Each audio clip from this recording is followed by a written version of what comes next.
agenda, and I believe there's an addition to the agenda. Yes, action item 5.2, Juneteenth closing.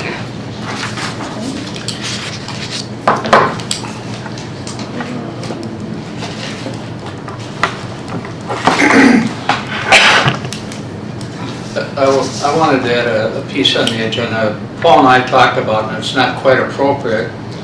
There's a woman, friend of my neighborhood, her name is Amy Gregg, G-R-E-G-G, who's a children's writer. And she's written a number of books, and I thought it'd be nice for her to come in July and read something out of her book. But Paul and I discussed it this morning, and it would be appropriate.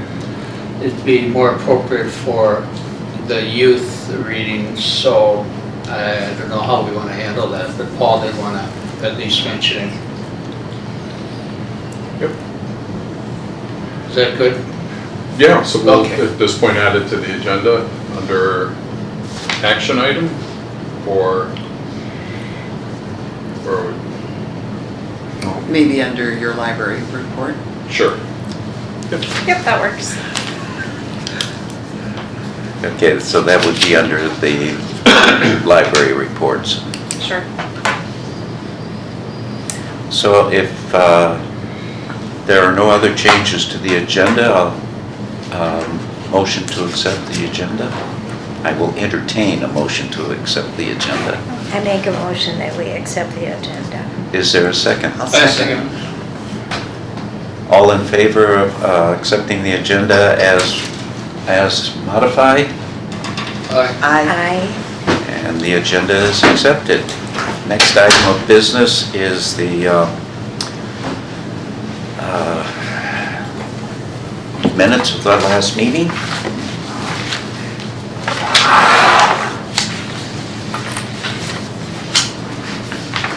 Are there any additions or corrections to the minutes?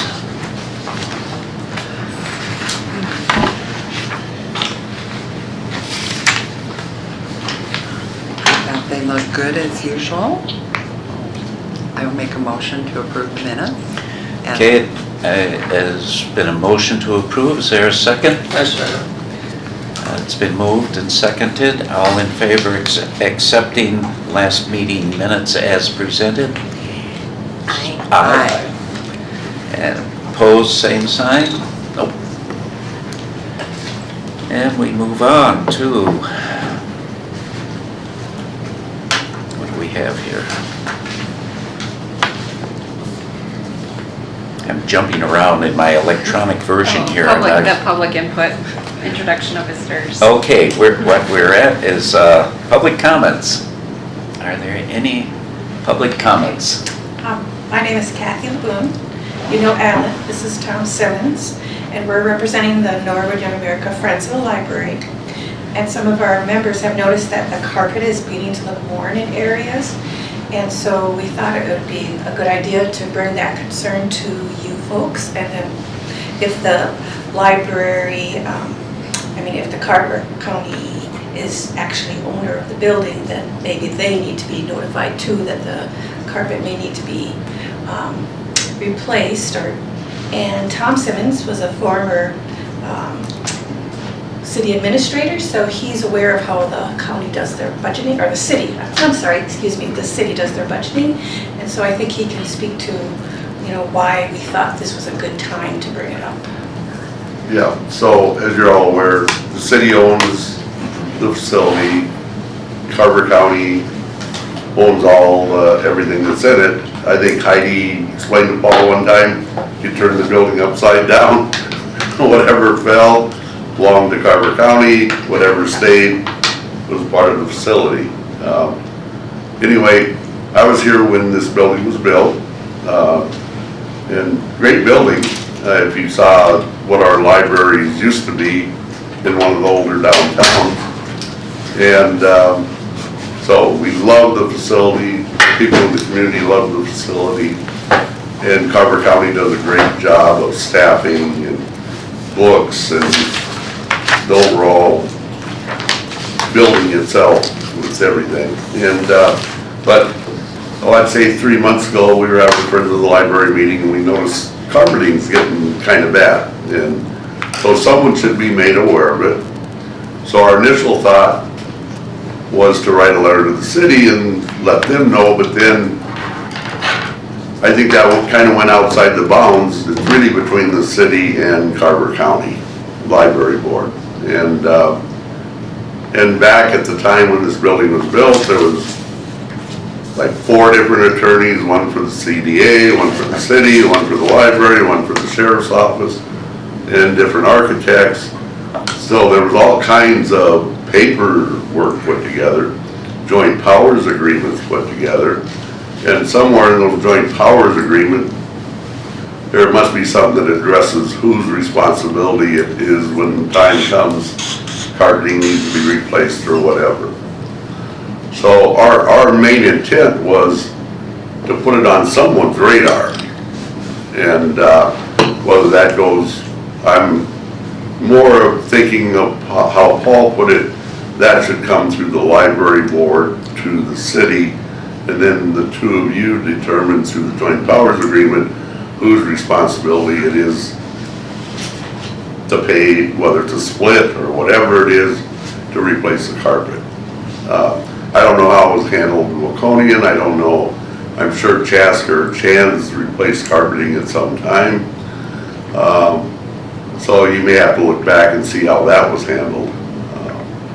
But our main intent, and the only reason we're here today is I think we're putting it on the radar now and making sure that steps start going forward, because initially we'd written a letter to the city, we never gave it to them after talking to Paul and Jody on a conference call.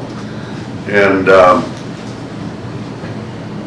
so it never was given to them, which is great because I believe that it needs to go between the library board and the city and the joint powers agreements that are in place and all that, and how to handle it. Our request is going to be that the city starts putting some money away, but are they responsible? I don't know. Or is that something the Carver County picks up? I don't know.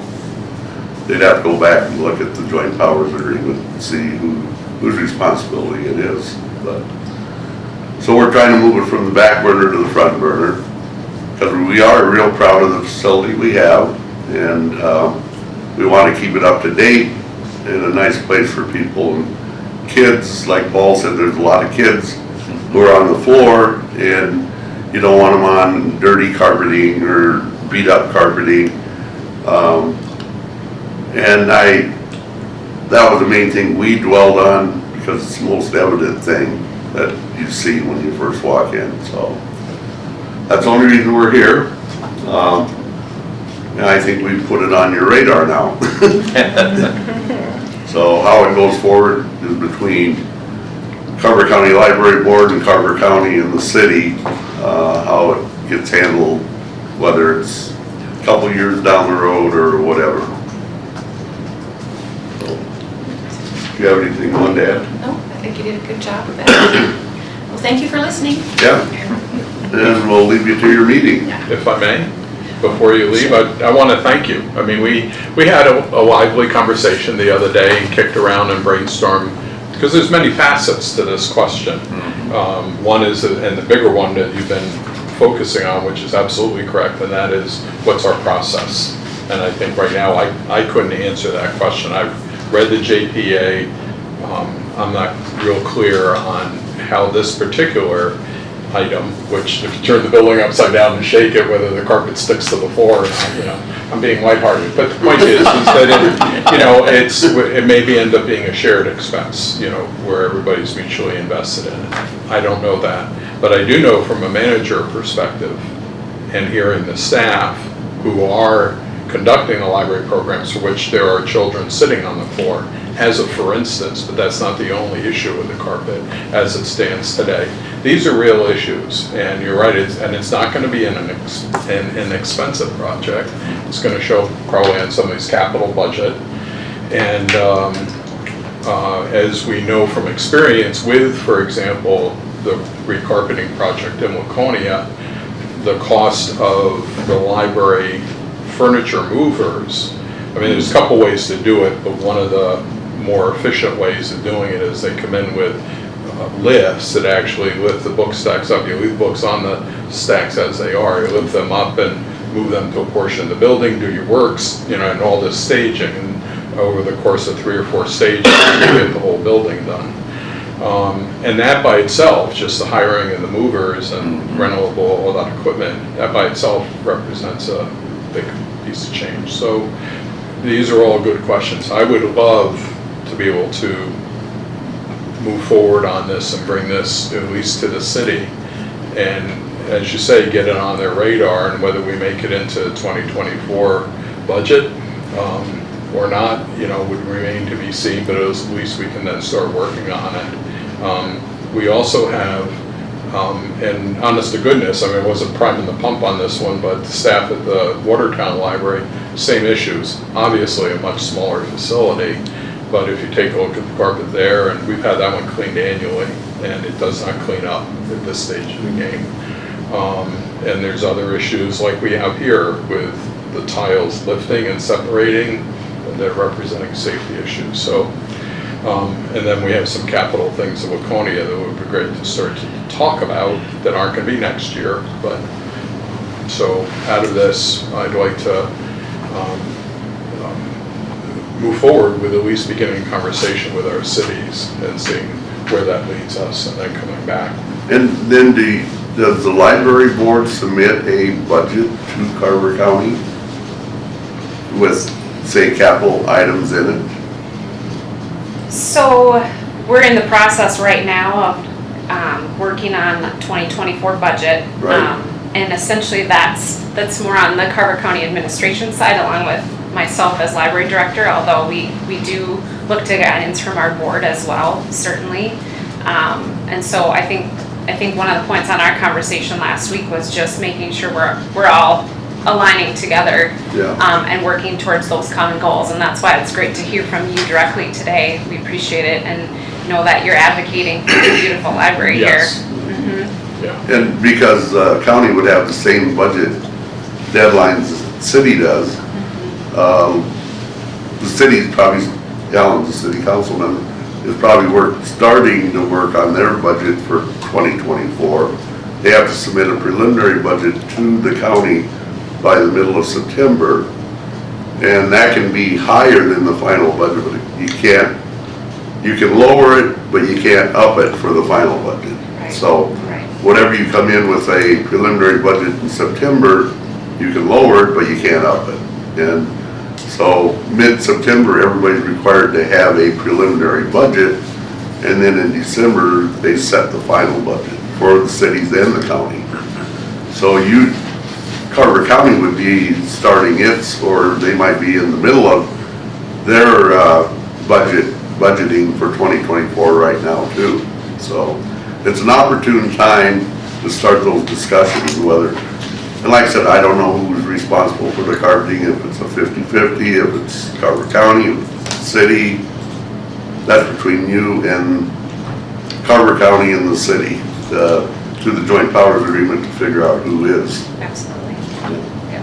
Well, we thank you for your time. Thank you. Thank you. Okay, Thank have a you, good Kathy. meeting. Thank you, Good to see Tom. you, Tom. Yeah. I forgot your jacket. Oh, no, I'm gonna freeze without that, Alan. We had an outside church service Sunday, and Alan's sitting there. I said, I got an extra coat in my car, so I took it to him. Maybe you'll see it back someday. Okay, maybe this winter? Yeah. You know, this brings up something that I wonder if we should consider.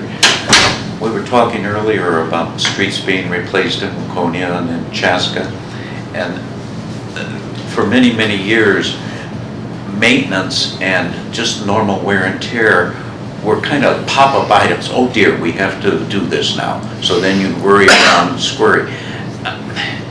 Wouldn't it be helpful if we had some type of a cycle that we knew that there was a certain amount of capital money that every year was going to be available, and then put these kinds of things on a regular cycle that could interface?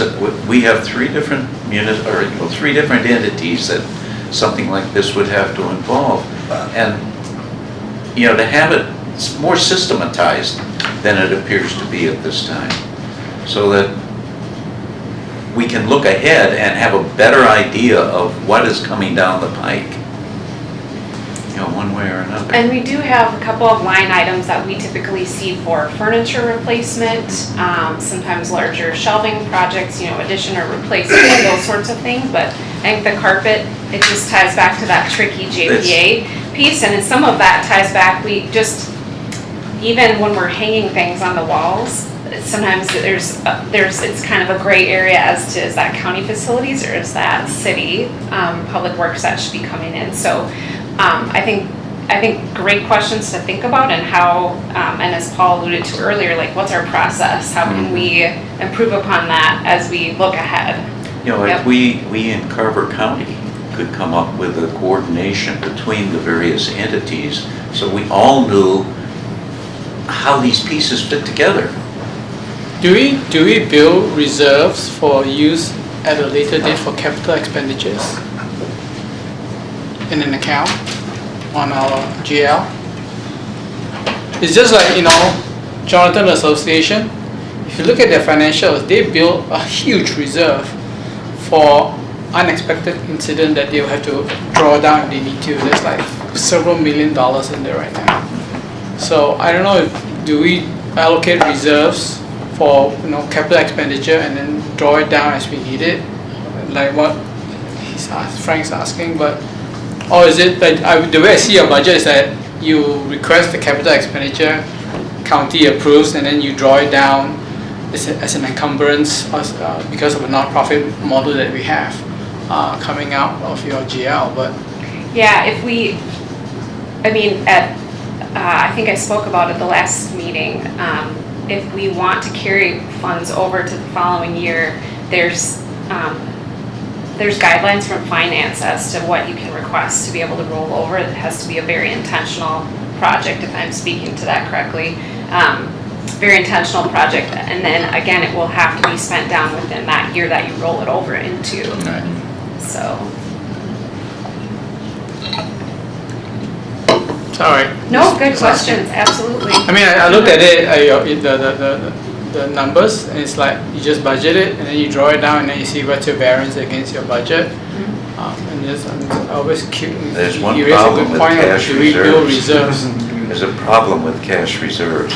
Try to convince taxpayers that a cash No, you reserve- allocate it as part of your budget, then it builds the reserve. Well, I was on a school board, and that was a continual problem. For instance, salary, trying to cover salaries, and you're getting property taxes collected twice a year, but your salaries are being paid every month. Right. So taxpayers have a hard time understanding that you gotta have a big pot of money that Draw it down. you're not spending, but it's there for a reason. And so it's different between a apologize for private the- organization and public. When have we last replaced carpeting in any of our buildings? This is original with the construction of whatever year that was, 12 or so years ago, I'm not quite certain. Watertown, same. That project, I think, was completed 10 years ago. I've been here 8, it was before my time. And then Waconia was done 7 years ago by the city. And I don't know the details of the financing of it, but my recollection, fuzzy, is that I think maybe the city did the carpet costs and the library did the library mover costs. But don't quote me on it, I'm not putting it in the minutes. But that's just, that's kind of my recollection of how that went. Patrick? Victoria, no, because it's a new building, and I don't know about Chan. I don't think carpet's been replaced. I think they built a really good building. Certainly not since I've been there. What year was that building? The building's 20 years old. 20. Yep. This isn't that 16. old. And I don't know about Chaska, and we're at that balancing act again of anticipating a new library at some point, so, but that carpet has seen better days, so we'll put it that way. Is carpet the best thing in a library? the best flooring material. 'Cause, you know, all the little rug rats crawling around on carpeting. And I have this kind of, well, I grew up in the shag rug days, so carpet to me is filthy. It's just, and you know, for many years it was in hospitals. Now you don't see it in hospitals anymore. So, what do I know? It's When yours. people carpeted their bathrooms. You get the meeting. Yeah. Let the record show that You know Charles the funny has thing? I arrived. read the document for the package and it says if the press is not there, the secretary takes over. Oh, okay, that's good. So we're at item, what item are we 4. at here? Just a Yes, the public comment. Public input. So we're at action item 5. Any other public input that we got other than what was presented just now? Nope. What was your question? Do you have any? No. What was your question? Is there any other public inputs? Well, you know, I think there's just general wear. I mean, if you look right here, there's general wear in this carpet. There's general wear all over. That's my point. Okay. Jim, do you have anything to say? I will tell you that my wife suffers from allergies. We do not have carpeting in our house. We don't either. We plan to take it out. Okay, next item, action items. There are 2, there's one additional one, and then there's the Watertown hours pilot. Paul, I read it up, that was a good write-up. You want to talk about it? Thank you. Yes, and thanks for the opportunity. So, longer story, which I won't make as long, but the shorter version of it is that prior to the pandemic, we had storytime programming on Monday evening. And it was out of the evening story times that we've tried around the county. It was actually one of the successful ones. It's not, evening programming for pre-K kids is, as you think about it, right? Little ones go to bed after dinner and everything like that. So we had a history, the point being, is that we had a history of it being reasonably well attended and certainly worth the time. As the pandemic happened and went to virtual programming on Monday night and a variety of other things, now the identity for Monday nights has become adult programming and youth services virtual programming. And so that's one of our motivating factors with this, and that is to find a time slot to continue to develop and get back to having 2 successful story times per week at Watertown, which is what we used to have. And we tried a variety of different slots. We tried Wednesday night, we tried Wednesday afternoon, and all of our analysis brings us back to a real strong feeling and opinion, right, an educated opinion, and that is that if we were to be open on another morning and offer children's story time in that morning, it would be successful and well attended. And there's definitely a need in the community for it. But we can, I mean, there's no way that we can stretch hours to add another morning just to add it, right? It's going to have to be a movement of existing hours and shuffling it around, which brings us to then thinking that our best choice out of these choices is to move the Wednesday public hours from 1 o'clock to 8 o'clock and just move it down to 10 to 5. And the obvious thing that happens then is we're open 1 night a week at the Watertown Library rather than 2. What we observe is that the Wednesday evening in-building attendance, apart from this issue about getting back to having a second pre-K event each week, and that is that Wednesday night is simply a deadly slow night. Part of that is because, and it always has been, right, this is nothing new, it's church night. Right. Right? And so there are many families for whom they're another place.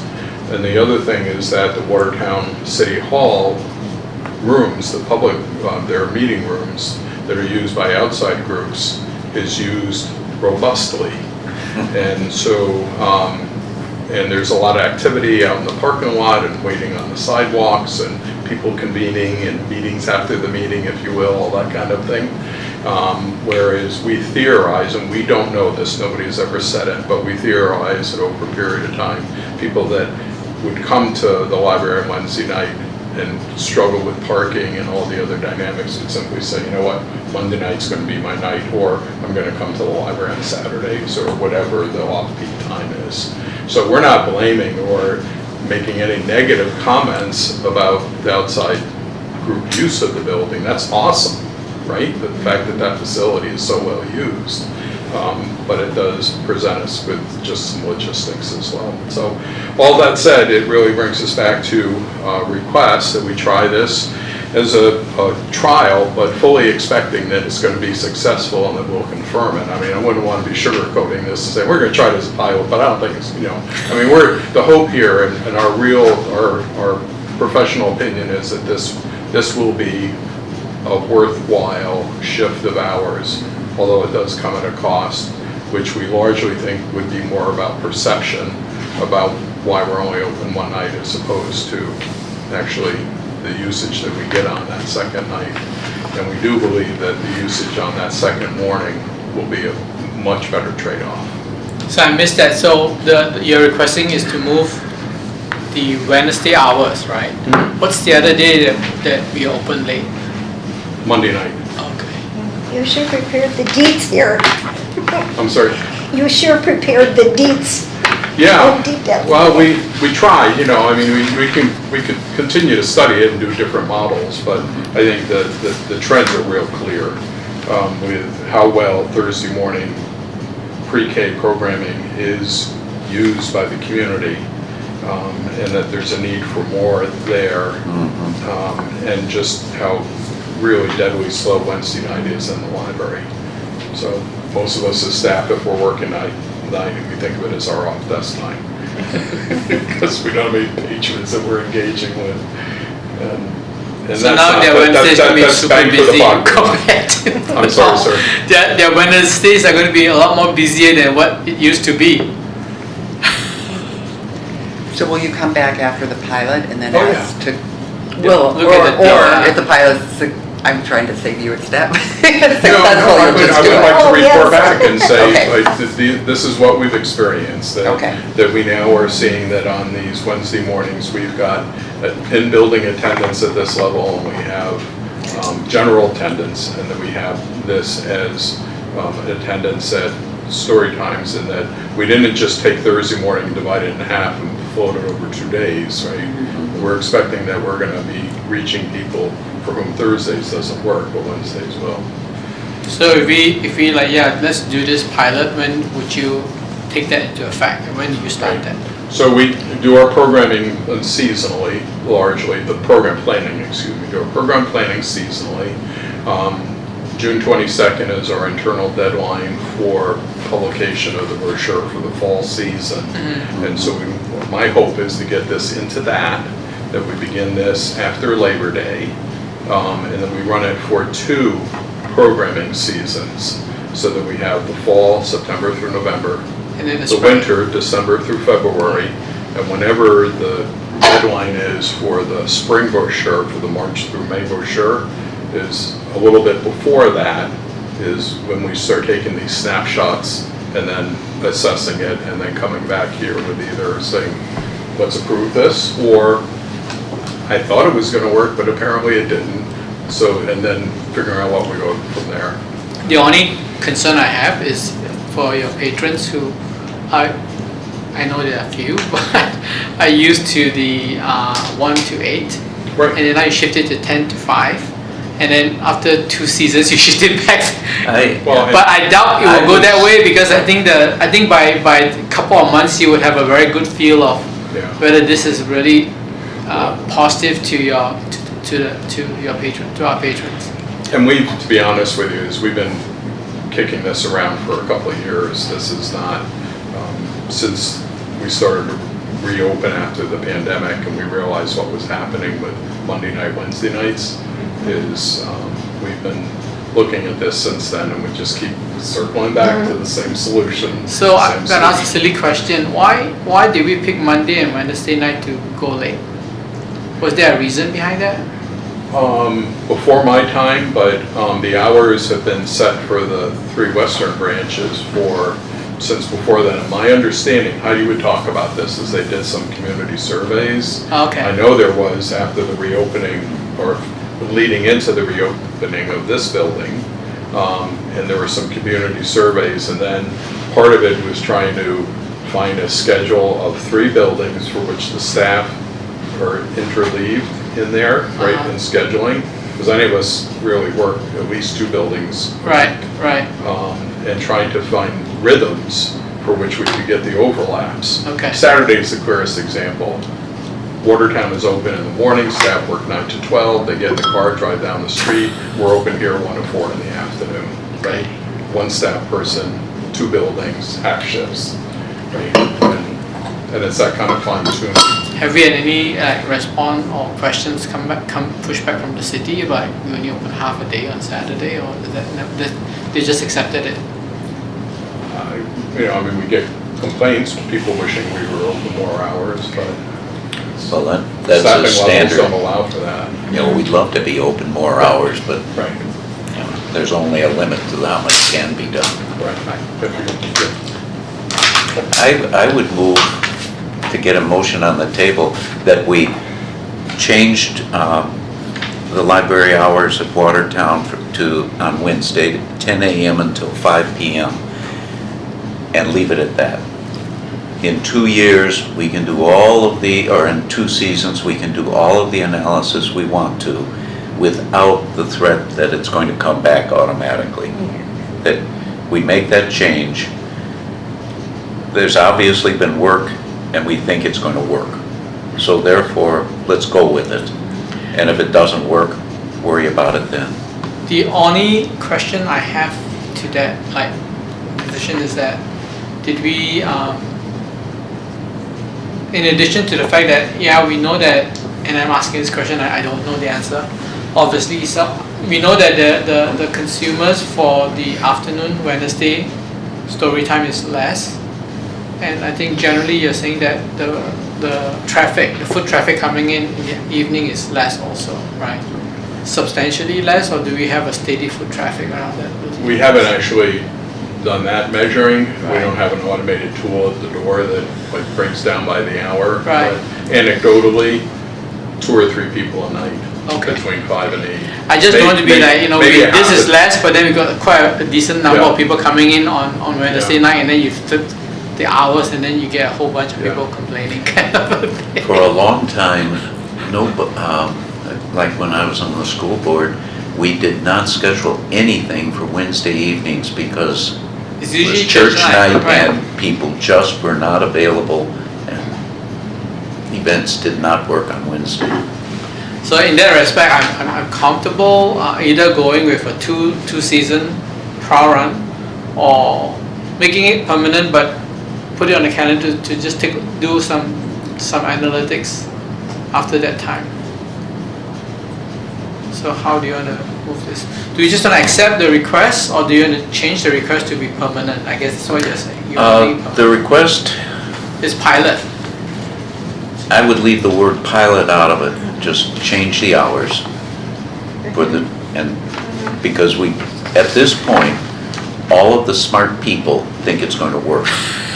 So let's go with that. Is that a motion? What do you think, Gwen? This side of the room? Well, that's what I thought originally, is rather than, have to come back and Mhm. relook at it and whatever. I mean, I'm if expecting it if it's to a work total fine. flop, then we'll do another motion. But I can't remember what our protocol is. I mean, typically we do a pilot for everything, right? So in your head, you could say it's a pilot, but yet it would save us a step with the board, is what I was trying to get at. I'd hate for this to automatically come back.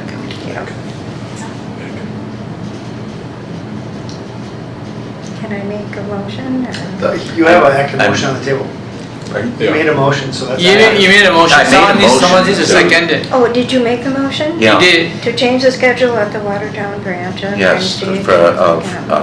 Then from I 5 second. a.m. or 10 a.m. until 5 Then I p.m. seconded it. And now it's seconded. And all in favor say aye. Aye. Aye. Motion carried. Thank you So it's very not a much. pilot anymore. No argument for me, so thank you Hey, very we're much. gutsy, we go with it. We have Risk a takers. 5.2, request approval for Carver County Library Board, Juneteenth library closing. Isn't it going to be a state ruling to start, I think next year, right? Well, originally it was slated to start next year, but the governor signed it, pushed it up to this Okay. year at the state level. So we just recently then learned it went to consent agenda for the county board of commissioners this morning, and they approved it for this year Okay. to go into effect. But so bringing it to this group as well for your additional approval as well. So Any moved. have a discussion? choice. I will make a motion to accept, to Juneteenth library closing. And can I get a second?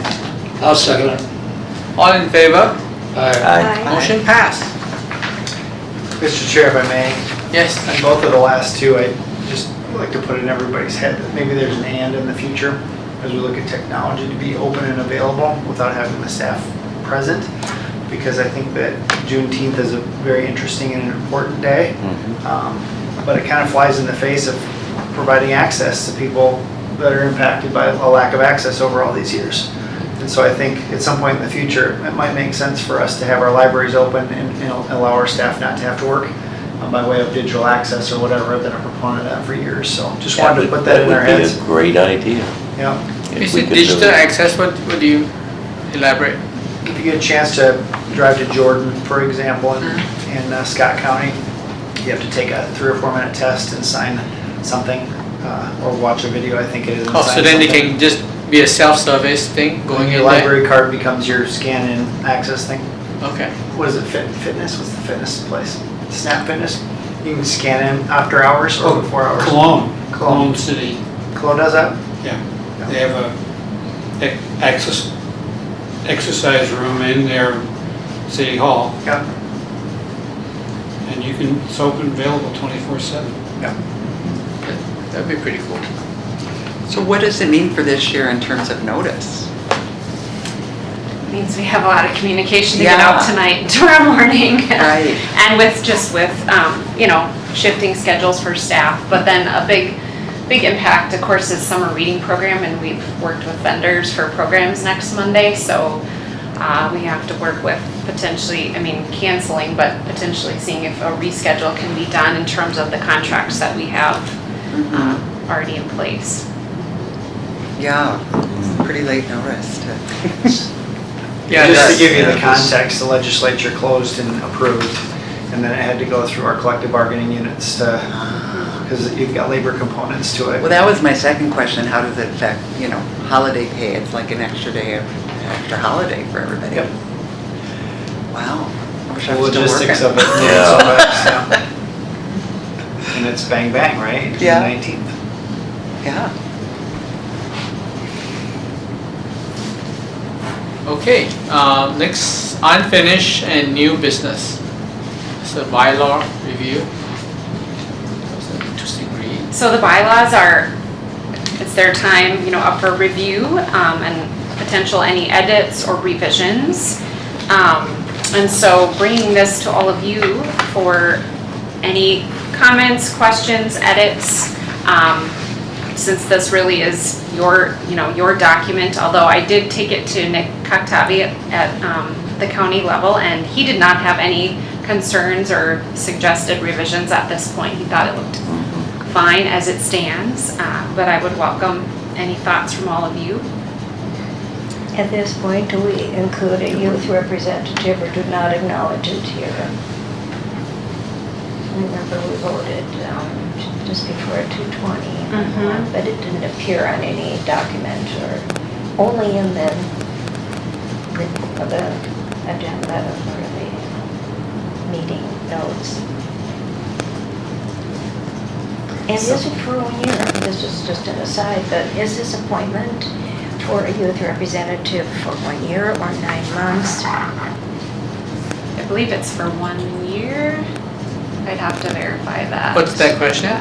For A the question about the youth representative Right. on the board. I thought there was no statement of the youth representative in here. Was there? I don't remember reading it. And should it be? I No, don't because know. this would have happened since Right. 17 or 20, I guess is when it was approved. So that could be something we could add in.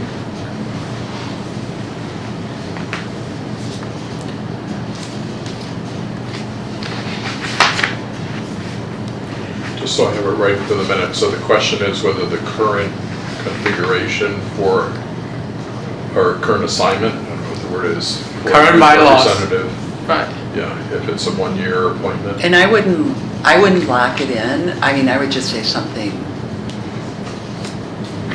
I don't know the right words, but I would hate to get us, when Tenley is done with her term or whatever it is. And, well, that's another question. Is she the same as everybody else in terms of terms, you know, and Yeah. so forth?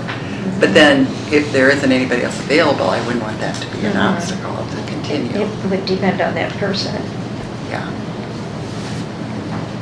And I can find out, I just don't have it pulled up, but I can find out what the term is. And I do want to say it's 1 year, but I will follow up on that. 'Cause I there- think it's more academic year than anything because like she's done in June and she goes to college, she won't be Yeah. here. She may not be here. And she's missed 2 meetings, so. I'm kidding. I didn't realize you missed 3 meetings you are I like, know. I should read the bylaws more closely. My question Three was meetings about, and an I didn't excuse. see anything in there about, I know that we've canceled December before just because of scheduling, so that kind of fits. But, you know, I just wonder if sometime, if we don't have a very full agenda and there's nothing urgent, I mean, what would be the process to cancel a meeting? Well, we have done that. Well, I'm trying to remember, I think, I think we did one on email, right? It was, we were notified from the administrative office, okay, you know, that there was no pressing business or. right. So, and I don't know how that then was communicated to the public. I think that is why we didn't have the meeting. It wasn't communicated. It had to do with, at COVID time, and we met in Victoria. Is that the one? No, And then- there were, prior to COVID, there were occasions when there just was no business, nothing pressing. And a meeting would be canceled 1 month and we'd pick up the next month. That was before my And, time. you know, as far as the members of the board, that was not a problem. It was simply got a notice. But how do you notify the public that the meeting, you know, if there was somebody who was planning on coming to the meeting, and then suddenly they get there and there's no meeting. We get that. And I don't know how that was handled, so. And I don't know if that's related to the open meeting law as well, and what, if there's a specific timeline as to how far in advance you can make that decision. I'd have to do it. But for Yeah. instance, in emergency situations, it could even be immediate, you know. There's no meeting because the building burned down. You know, but It might be a little drastic, Well, whether, but technically, Well, we could if still. the meeting's we could pivot scheduled, you to gotta Zoom meet. now Or something too, yeah. Or you could meet online. We have options. We can meet online, of course. That's always. How possible. easy is it to switch from in place to online? What's the lead time that was needed to execute it from a technology standpoint, and then there's the notification side of it? Maybe we could review the meeting law. The new 'Cause there are- meeting laws. For notification on that, there has to be a certain length of time. So, but, right? yeah, Yeah. that note in that. Because obviously we can pivot ourselves quickly to that platform, but you Right. have to give enough public notification about Right. it. Okay. I think you might have to change ordinances to do that. I know for the city council, you could not vote if you weren't present. And the same with our planning commission, you cannot vote if you're not present. Even if you're attending online. But, see, that gets into a definition of present. You know, if electronic presence, you know, that gets a legal issue of, Yeah, and I will No. tell you, our city attorney said present meant you had to be there in body, Physically, unless you change the, not just in electrons. but I bet you, you know, if somebody tested that in court, and so many of these things, they wind up having to be tested just for that reason. Well, it was changed during COVID, and I don't know whether the county board has to make that change or for the library board. Well, that's bringing up something else. I mean, 2023, should we be adding something in about that Right. from time to time? So, yeah, I know nothing about the open meeting laws. I just think that, you know, it would save money if we didn't have a full agenda and travel time and, yeah. But, not that I mind meeting, but it just seems like sometimes there's more urgent business than others that couldn't wait a month. Then do you need a line in the bylaws that says after you meet every month, that say meetings may be canceled within the guidelines of the open meeting law Yeah. by, you know, whatever the date is? Do you want to add something like that to the bylaws? I guess I don't know enough about the Minnesota open meeting laws. We need to understand that to go down and make a cogent decision. But I don't think, so do we have items that we need to amend here on this request, or because we talk about the youth members? The youth, so I've just, in my notes, yes, you had potential of making note or an amendment related to the youth representative.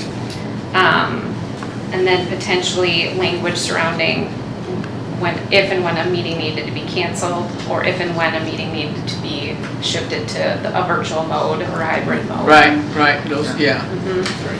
So, and tonight's intention was not to take action on it, but Okay. just to get some feedback from all of you. Okay, And then I'll take it back and I can work through some of these pieces and then. Like even changing locations at the last minute. Can that be done? How do we do it? Right, because even I'm thinking back to this winter, because I looked back in the minutes, and when we opted to go into a hybrid model, you all approved that switch formally as an action item, I believe, so.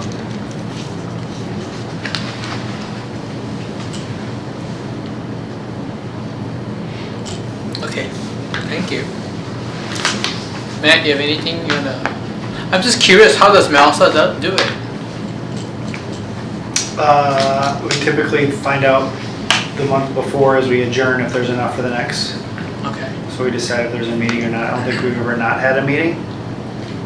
As far as the county board, what Jim was saying, I've attended remote and I haven't been a voting member. I've been able to participate and ask questions, but my vote did not count if I wasn't physically present.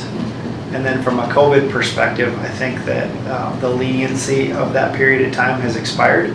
So they just provide that for a period of time? Yep.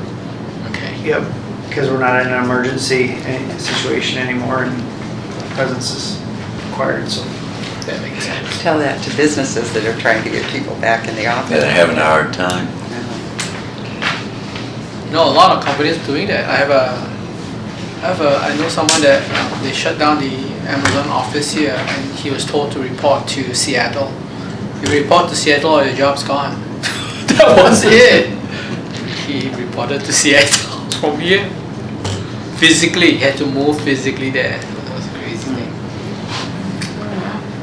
Okay, administrative reports. Budget.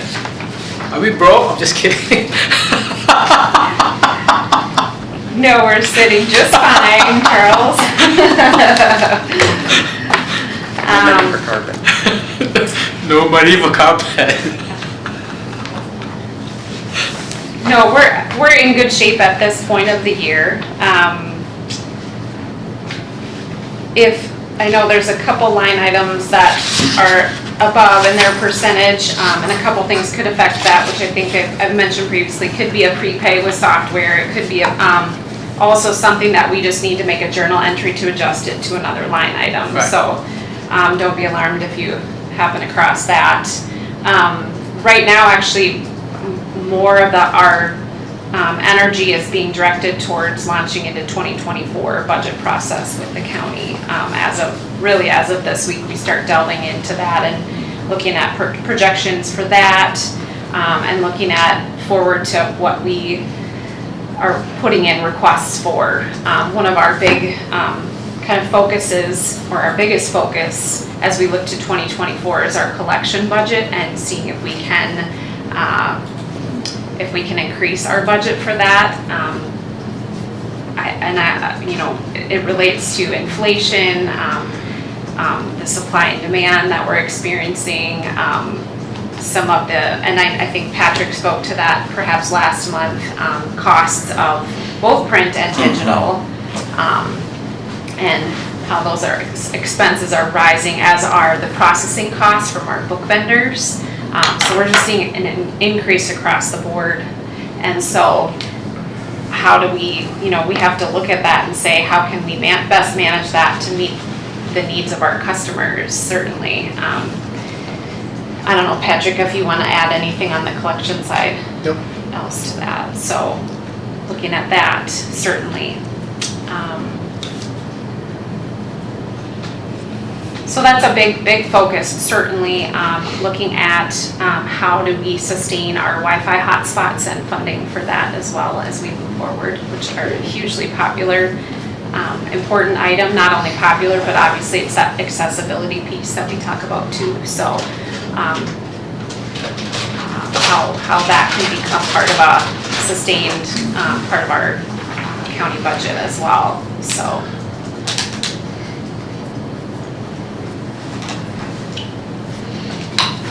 Any questions? Well, we understand. So for things like, I'm gonna beat this to death, I guess, like the carpet, things like that, is that not something that you would budget? The carpet hasn't been something we've typically. Or furnishings, you would? Furnishings, yes, and that would be, there's a couple of line items, I have to find where it is, non-capitalized equipment and furniture purchases. So typically we've seen kind of a steady county budget item for both of those. And then branch managers submit their requests for their branches, and we just have to prioritize and certainly try to cycle through as best we can to say, well, Chanhassen and Chanhassen did this project last year, so kind of see which branch is next in line for that.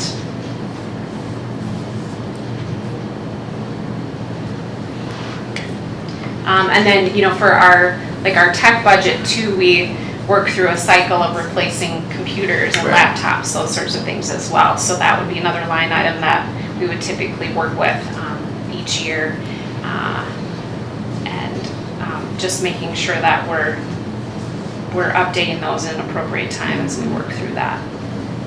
Does that make sense? Yeah. So dumb question here. I'm learning something here. So you don't necessarily would put a capital request for let's say carpet replacement, but if you have facilities that, if there's a rip in the carpet, do you have budget to do that, or is that not in any of your budget? Like if a rip in the carpet, you gotta fix that part of the carpet. Is there expenditure that's allocated to facilities repair kind of a thing? A rip in the carpet would go to the building manager, which is the city. The city? Oh, okay. Right. Is that right? Versus if we have, yeah, we would be more inclined if we have, yeah, I mean, just a piece of furniture that would need reupholstering, that would come out of our budget. Okay. Yep. Mhm. But if it's a flooring related thing, it goes to the city. To the usually. city typically, yeah. I mean, it's like, if you drag something and next thing you know, oh no, I ripped the carpet, right? And then you go, oh, yeah. Then it goes to the insurance company. Right. Is it? Okay. Either that or you get needle and thread. Oh, we didn't have carpet tear, but we had Super carpet that glue back was on. bad, yeah, I mean, with water from upstairs that, you know. But you had all that issue with the Waconia library, right? All the water coming down and. We had that here, and we've actually had it here as well. So most of those we've actually been able to deal with by Insurance? using, not leftover, but there was a remainder supply of replacement carpet squares. And so a couple of places where we had issues is we just used a replacement square. Okay. So moving along with director's report. Absolutely. There's a lot of different updates that I included this month. Probably one of the biggest highlights is noting the legislative news that they passed a $4 million increase in our regional public library systems funding, as well as a $4 million bonding bill for library construction grant programs. So those are particularly the RLBSS, as we call it. That increase hasn't, I mean, they've been working towards that for years. So very, very exciting news. That essentially will mean that MELSA will receive a larger amount of money that still to be determined how it will be dispersed or whatnot, but very, very promising news on that end. I wonder how it is dispersed. We get to decide, it's MELSA. I know, I was just thinking as I read it at home, how would that impact us eventually? Should I? Go ahead, So sure. the $4 million started as $2 million, but it blew into $4 million because Kunish, who sponsored the bill, was a big library supporter, so we knew it was gonna pass. If we look at it based on a formula, MELSA would get 1.2 million. And if we look at our percentage of formula, if it was 100% formula based, we'd get around $80,000 a year. I'm lobbying on behalf of Carver County that it be half-half, half formula and half, for all intents and purposes, like a grant base. And so if it's grant based, we would benefit more as Carver because we could apply equally for people that are way bigger than us. And I think the defense of that is our staff and team probably moves more nimble than some of the organizations or libraries within the organization. So it would buy us some runway for us to be nimble and pilot things that maybe a Hennepin or a Ramsey would have level of bureaucracy or a lack of nimbleness to get there. So we'll see if we win out. We've asked the MELSA executive director to come with a recommendation, and I think it'll probably be more on the side of what I've suggested. Very interesting. Well, thank you for that Nice. info.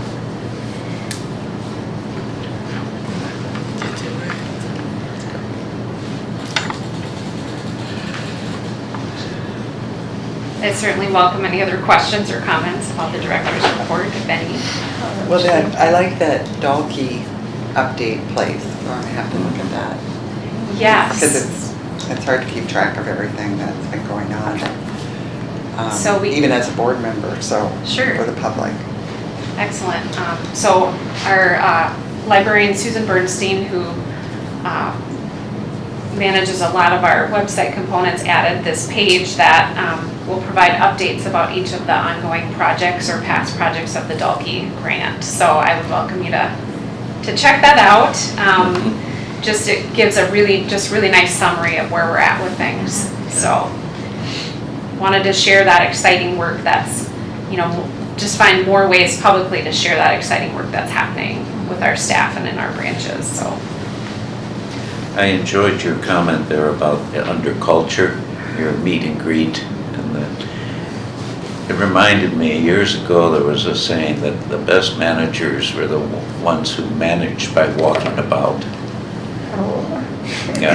They were out they didn't go in an office and that was it. I like that.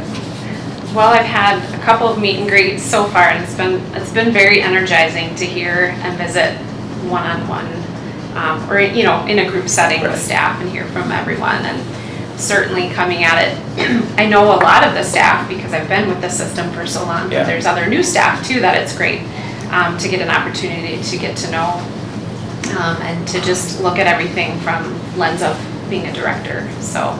Looking forward to continuing those visits. Good. How is the new manager for Chaska Library coming along? We are just on the brink of getting it posted, so anxious to get that part going. So I'm still wearing that hat as well. Thank you.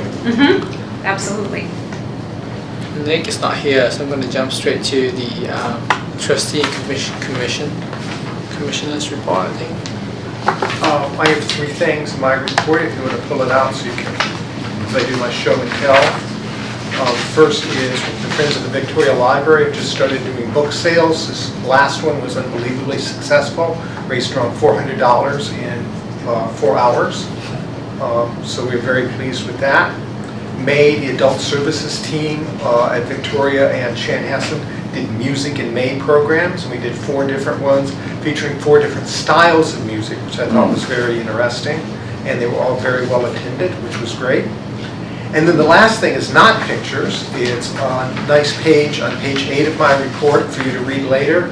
It's what the librarians have been up to, because if they're not doing programming, and I can't feature everything everyone does, I just want you to know the good work that everyone is doing. And that's all I have. Thank you. Thanks, Patrick. Chaska. We need a picture of the new chairs in that area. Oh, in the reading area? Yeah. Cool. I'll put those next time. Okay. I'm just curious, is the robot thing still very popular with Yeah. kids? Yeah. That's so nice. Anything? Chaska? Chaska, yes. Oh, I just want to say the 46 on 41, that was pretty cool. I was like, hey, what's this video? Yeah. So he was driving that old jalopy thing, and I was like, man, he's like really. I heard the clutch is painful. Yep, every time the clutch. But it was a great opportunity. The Downtown Business Alliance in Chaska is trying to do a lot of promotional work in partnership with the city of Chaska, just because of all the construction that's happening. So trying to really get the word out that you can still get downtown, it's accessible. Here's what that looks like. So the mayor has a friend in Carver, actually, that has this old 1946 Chevy truck. And so he's doing some different segments with some of the downtown business organizations and local businesses, obviously, and doing some tours how to get to your building downtown.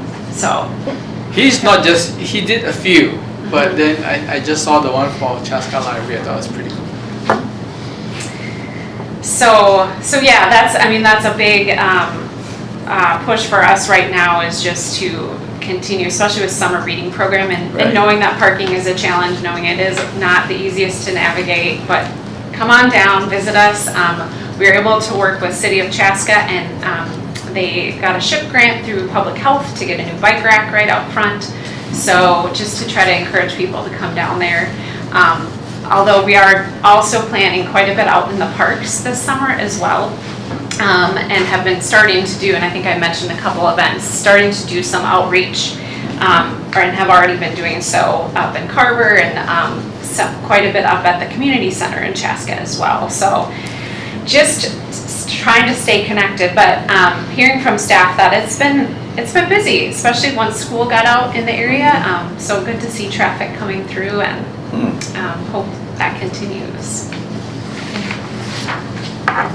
Did you actually cycle down there? Is that you Yeah. in the bike? Yeah, I about once a week I bike to work. Yep. I looked at where I'm coming from. I can't imagine climbing back up the hill. Like, it ain't gonna happen. That's the tough part going back to Carver. There's a really big hill to get back to my house, but I've conquered it, so You conquered it. we're there. Nicely done. How many miles is that? It's only, I don't even know if it's around 3 miles. It's not bad. It's significant. But that hill. But the hill, The hill, it's like the one like 41 going back up to Angler. Oh, I see people cycle and I'm just in pain for them. It's like, not doing it. Norwood Young, Paul, and Waconia. Thank you, yeah. 3 items. First is just reporting that we had a mix-up with schedule for our first summer reading program performer that should have been at Victoria yesterday. And the performer had the time wrong on their calendar, so unfortunate for all the public that it came out to the band shell to see the music performance that didn't happen, and the staff on the front line that I'm sure had to take some heat over that one that had nothing to do with them. So, we always, when something like that happens, we always look for lessons learned in the middle of it all about how can we be communicating better with our outsourced performers and things like that. But sometimes it happens, and I'm not making light of it. So, flip side is, and not flip side, actually, just another facet of the services we do. So, and I haven't been online to find out the news reports, but apparently a big segment of Waconia their internet has been down today. And Yeah. I don't know whether others in other communities, but we were, every single table in the library had people seated at it, and study rooms, soft chairs, everything, people with laptops. Clearly, normally we don't see that volume of that type of traffic in the middle of the day, so clearly we're a good plan B for people. Yeah, I mean, we're plan A for some, right? The study rooms are busy and that kind of thing too. So, and then a third one, and this is more on the heartwarming side of things, at least to me, it warms my heart. And I'll pass this around in a second. So, summer reading program, one of we plan collaboratively, right? Our youth services team, adult services team, intergenerational team, we plan as a group, roll them out front lines in our branches. And for some programs, everybody gets the same. Some programs, it's, not going to work at their branch, and that's fine too. So one of the ones that was developed this summer was, for this summer, is called Blankets That Benefit. And it's a service with a purpose, quote unquote, was the phrase. So the children are making fleece blankets that will then be donated either to senior residences or the Carver Scott Humane Society. Where these are going to is yet the details to be determined.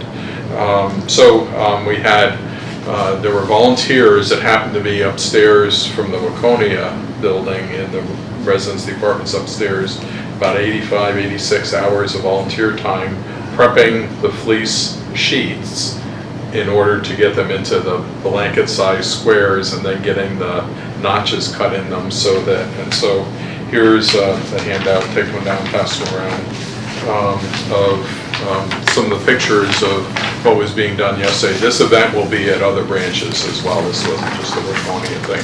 But it's an example, I think, of something that I'm expecting we may see a little bit more of, and that is in putting into our summer programming some service type of opportunities for kids in one way or another.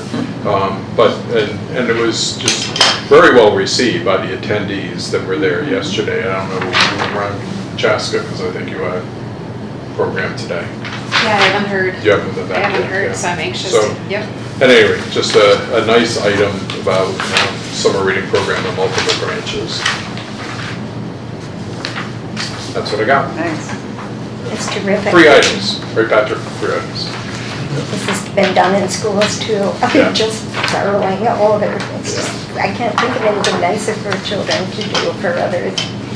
And the amount of work that the volunteers in the apartments upstairs and the senior residents that they put into that. And they were complaining with a smile on their face about their hands for all the cutting. They were hours and hours and hours of cutting to get the proofs prepped.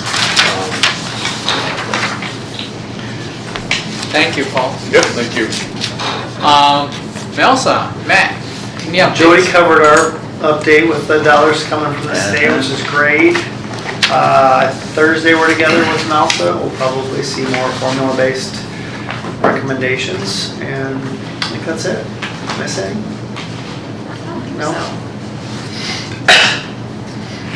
When does the Charles Dawkey, do we start receiving grant requests? Is that coming up soon? It will be coming up, so leadership needs to finalize some deadlines, how we'll shape that out, so, and then we'll need to designate someone from the board here to serve on that grant board again.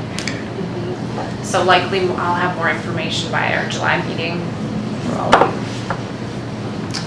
Library Foundation, I don't have any report on the Library Foundation at this time, but I could say something about the Friends of the Library, Norwood Young America. The book sale was excellent, it was good, it wasn't the highest, it was like, I think $589. It was a warm day and a lot of books were sold, and the Artisan Fair was the reason that we scheduled it for that weekend, which was a little car show and lots of vendors there. I was there working it, and I noticed a woman, Leah Burnau, come with the size of a grocery cart. And she bought a whole grocery cart full of books. And I know her, she's a neighbor. Her husband is a minister at St. John's Lutheran Church. They live across the street. And she works, I don't know if it's voluntary or part-time, for the library at St. John's Lutheran School.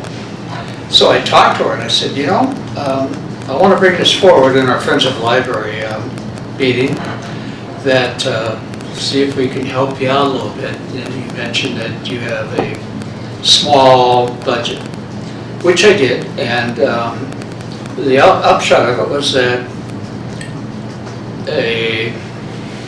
I don't know if you call it a resolution or a promotion or something, but the upshot was that the 3 parochial schools in Carver County, one being Hamburg, Emmanuel at Hamburg, and one at Zion, which is out by Colonial Lutheran Schools, would be given a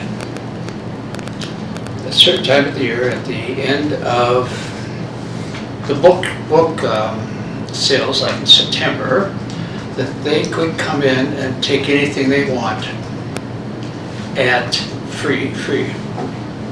So that was a nice promotion, but along with that, the expectation was that, suggestion was that they could become friends of the library, so they become familiar with the protocol.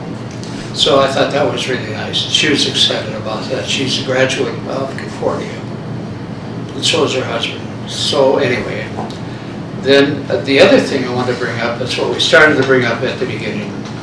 I have another neighbor. I guess I like neighbors. The neighbor's name is Amy Grack, and she is an author. And she has written a number of authors and a number of books, even selling at Barnes & Noble and Amazon and Lulu.com. Anyway, I thought it'd be nice if she would come to this meeting next month, July 11th, to just have a short reading. But Paul and I discussed it, and we thought it'd be a better time where we could arrange that reading with youth services. Great, Bob. Sound good. So that's my report. And how do you spell her last name? So I have her card here. I want to give it to you. Cool, thank you. Thank you. Yeah, you're welcome. I just really want to see her up here, that's all. She's a little bio. She's from the local community, I think Hamburg. And she's divorced, but she has a little girl. And that girl's probably 6 or 7, but she walks around with a book in her hand all the time. And anyway, she's a neighbor, and it's not easy for her to, I think she's living in a rather subsistence income, but that's not my style. That's not my, I'm not putting her down. I just think she's struggling. As would if you have your mother only parent, one parent only, but she's a very nice woman. I really like her. So. And then I think at the end, anybody talk about all the news clippings? Any comment you want to say? There's lots of news clippings to read. Yeah, just take, I mean, there's a lot of great content. We're really fortunate to have the partnerships that we do with our local media newspapers, and I know, a huge shout out to both Patrick and Paul for the work that they do on that. Almost on a weekly basis, definitely, in some cases, and I know to Michelle Myers and Jan Hassan as well, one of our associate librarians, so lots Not of... just library, we had a chat with Commissioner Matt. Was there? Last We year, had the news clipping Oh, of yeah. that. That's the last time you'll see it, because Sue's hanging it up. What? Yep. Yeah, I was surprised to see it so suddenly. Your pictures and your stories, Yep. and I love it. I look forward to it. 44 years she did it. But you will continue, there should be a new editor. I don't know if there will be. I don't know. That one just fades away. Well, that's, it's one of a kind, and what a challenge for someone. Yep. There's always someone who would Yep. step up, so. Can I have you provide, I missed something in that that's right. about what it is that someone hung up or. The Victoria Gazette, Sue Orson has been writing that for 44 years. and Oh. She wrote in her opening of the last edition that came out last week that she would be done. And it's kind of her tempo that she was in the choir for 34 years, and abrupt is probably too strong of a word, but she just decided she was done, and she's done. There won't be another edition, there won't be another 3 months. There's like no It's not done. reason, just pick the I'm sure date, she's that got was it. reasons, yeah.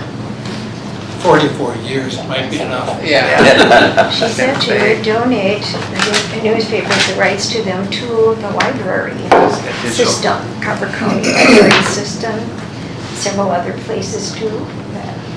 That's something to think about, I think, that we would be approached on that. She approached you. It's a piece of history, big piece of history. Yep. last year, Jody and I tried to create a partnership with the Veteran Service Officer. And actually, you went in to meet with them, and it was a dump and run. They left, and nothing was created out of it. And he kept saying, "What do you mean partnership?" Well, there's a new Veteran Service Officer there now, and there's also a new officer on the Carver County Veterans Council, Alan. And so I'm going to bring that up again. And guess what? That office is chaplain. So I'm going to bring that up in the first. That we need a partnership. So we'll see what happens. The new VSO hasn't been named yet, so you might want to put it on your calendar for maybe September or October. There's a chance for this individual to get their feet wet and then maybe approach them at that time. Run it by me again, please. The VSO officer has not been named yet. Oh, there's a part-timer. Oh yeah, there's a number of part-timers, but Dan Tangwall used to occupy that office. He's Oh, I moved thought on it to was the federal level. Okay. Yep. Well, thanks for the information. You bet. I'll jump-start it. Cool. There are no other business, can we have a motion to adjourn? So moved. I'll second. Second? All in favor, say aye. Aye. Motion. I didn't know.